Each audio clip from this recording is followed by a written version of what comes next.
Yep, that's me. I'm Andrew if you're new to the channel, and a few years ago I bought probably the ugliest house in my neighborhood. Don't believe me?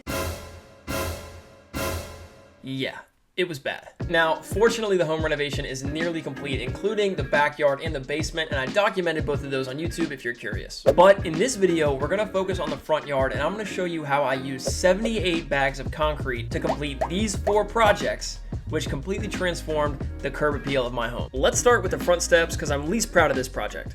For these front steps, I decided to resurface the concrete, and the first step was to remove this railing so that I could actually access the concrete. We're going to be replacing this railing later, so don't freak out on me just yet. We just got started.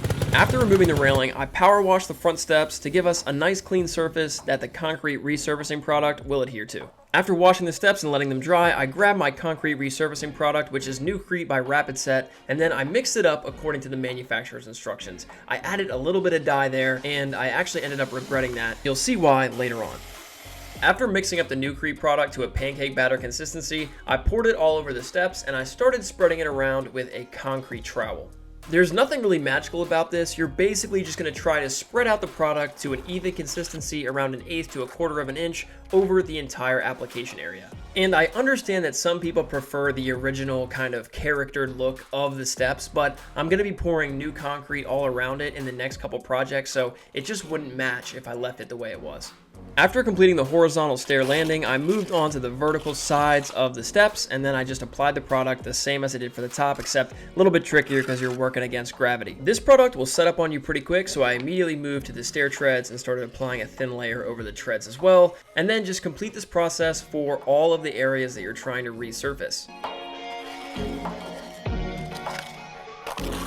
And before the NewCrete product got too hard, I used a concrete finishing broom to give a broom finish to the top surface, which is going to provide a little bit of traction and also hide some imperfections. And as a last step for project numero uno, I applied this wet look sealer, which gave the NewCrete product a slightly darker appearance, but it's going to provide a protective layer over the steps to prevent staining. I applied the stain using a roller for the large areas, and then I had to use a paintbrush to apply the sealer in the hard to reach places. Overall, I could have probably done a better job with this project, but it's out of the way. Let's move on to the front walkway, which is project number 2. Now, before we can pour a nice new front walkway, we got to demolish the old one. So typically for a small sidewalk like this, you would just rent a jackhammer, but I was able to get a killer deal for this guy online.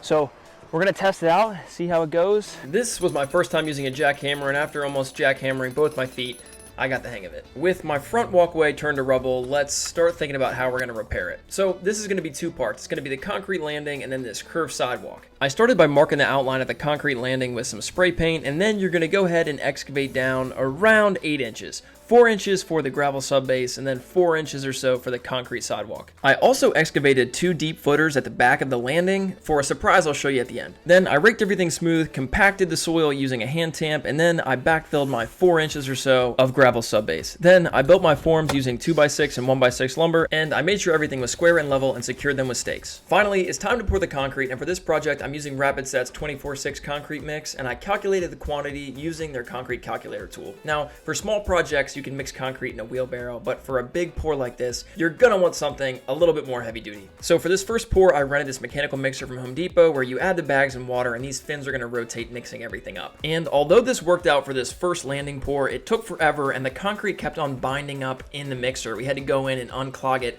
pretty much every time. So not ideal, which is why I'm kind of flying through this one, because I'm going to go into much more detail on the curved sidewalk, I promise. But we finished it using a finishing trowel and gave it a broom finish. Fast forward to the next day, and we removed the forms, and I started putting in the gravel subbase for the curved sidewalk. In order to curve the sidewalk, you're going to need a flexible form. So for this project, I took a 4x8 sheet of flexible hardboard, and I had it ripped down to 4-inch strips, which I can easily bend to the shape I want. So at this point, I'm getting the curvature for the sidewalk established, I'm positioning the forms in place, and then once I was happy with how everything was looking, I used stakes to secure them in place. I used steel wire mesh as my reinforcement, cut it to size with an angle grinder, and used WD-40 as a form release agent. Now, because I had a bunch of issues with that initial pour and the mechanical mixer binding up, I almost broke down and ordered concrete to be delivered, but I came across this product called the mud mixer, which we used for this pour. After calculating how much Rapidset 24/6 concrete mix I was going to need for this project, it was time to pour. We loaded the mud mixer into the form area, hooked up the hose, and started adding the 24/6 concrete mix to the hopper. We had to do a little bit of fine tuning to get the consistency just right, but it didn't take long for us to start cooking with gas.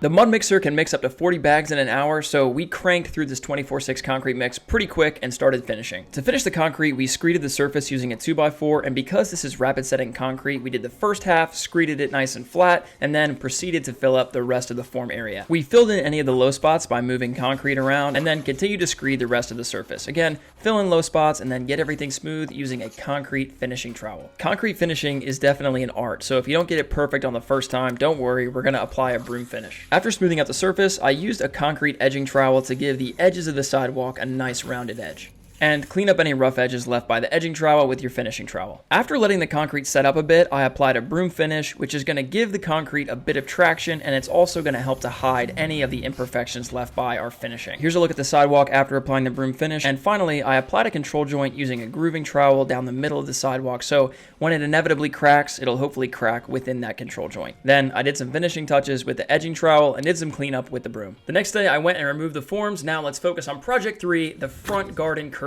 edging. So here's a look at the front garden before we got started, and the whole idea is that we're going to add a new concrete curb edging as shown in green. I started by removing all the old mulch and weeds to give myself a clean slate. Then I established my offset from the house, marked the boundary, and then I excavated down 4 inches, got the area relatively level, and then I compacted the dirt. After that, I picked up my gravel subbase, set my depth, and then I added around 4.5 inches of gravel subbase into the curb area. I also added a weed barrier to hopefully prevent weeds from growing up in the future. After compacting the stone with the hand tamp, it's time to build the concrete forms, and just like with the sidewalk, we're using lumber. To set the forms, I double checked the offset from the house, and then I set the locations using stakes. And I used this 6-foot level to make sure we were on track. Then I cut 6-inch pieces of blocking to give myself a uniform spacing between the 2 boards of 6 inches. That's going to be the width of our concrete curb. Where 2 boards met, I used a piece of bracing to make sure they were perfectly level and in line.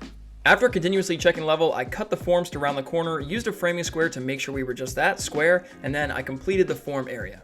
Now, I know I'm going fast, but I have detailed videos on each of these projects on my channel. Now, for the concrete, I'm using the mud mixer and obviously Rapidset concrete again, just because it sets up quickly and it's going to make this a breeze. After fine-tuning the water flow rate, we were adding concrete to the forms at a rate of 40 bags per hour. I used a shovel to move the concrete around within the forms and then a finishing trowel to get it relatively smooth to start. I also used a reciprocating saw without a blade to vibrate the forms to fill up any air voids. And because the mud mixer's on wheels, I was literally able to roll down the entire length of the form area, filling it up with concrete. After filling up the forms with concrete, I took my edging trowel to give the edges of the concrete curb a rounded edge, and then I went back and cleaned up any of the hard lines with my finishing trowel. Because concrete will inevitably crack, I added control joints every 4 feet on center, so when it does crack, it'll hopefully crack within that joint. After adding the rest of the control joints, I cleaned up any of the rough edges using a finishing trowel.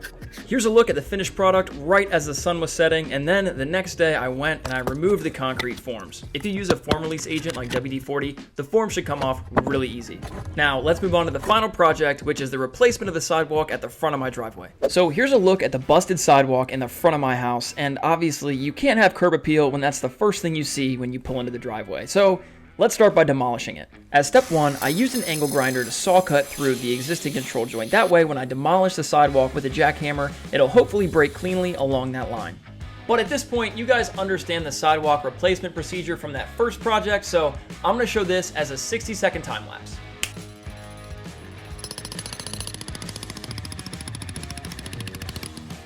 Okay, so at this point in the project, you got to get your caution tape up. Save those pedestrians, I don't know, a twisted ankle at worst. So at this point, we've finished the demo process by removing the large chunks of concrete sidewalk, and here on the other end, you can see along that control joint, we're chipping away, and it actually broke off pretty clean.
And that's a 60-second wrap on this project.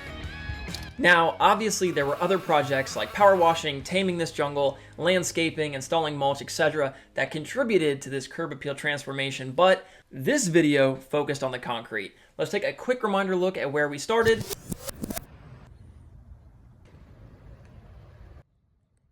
And here's a look at the final result.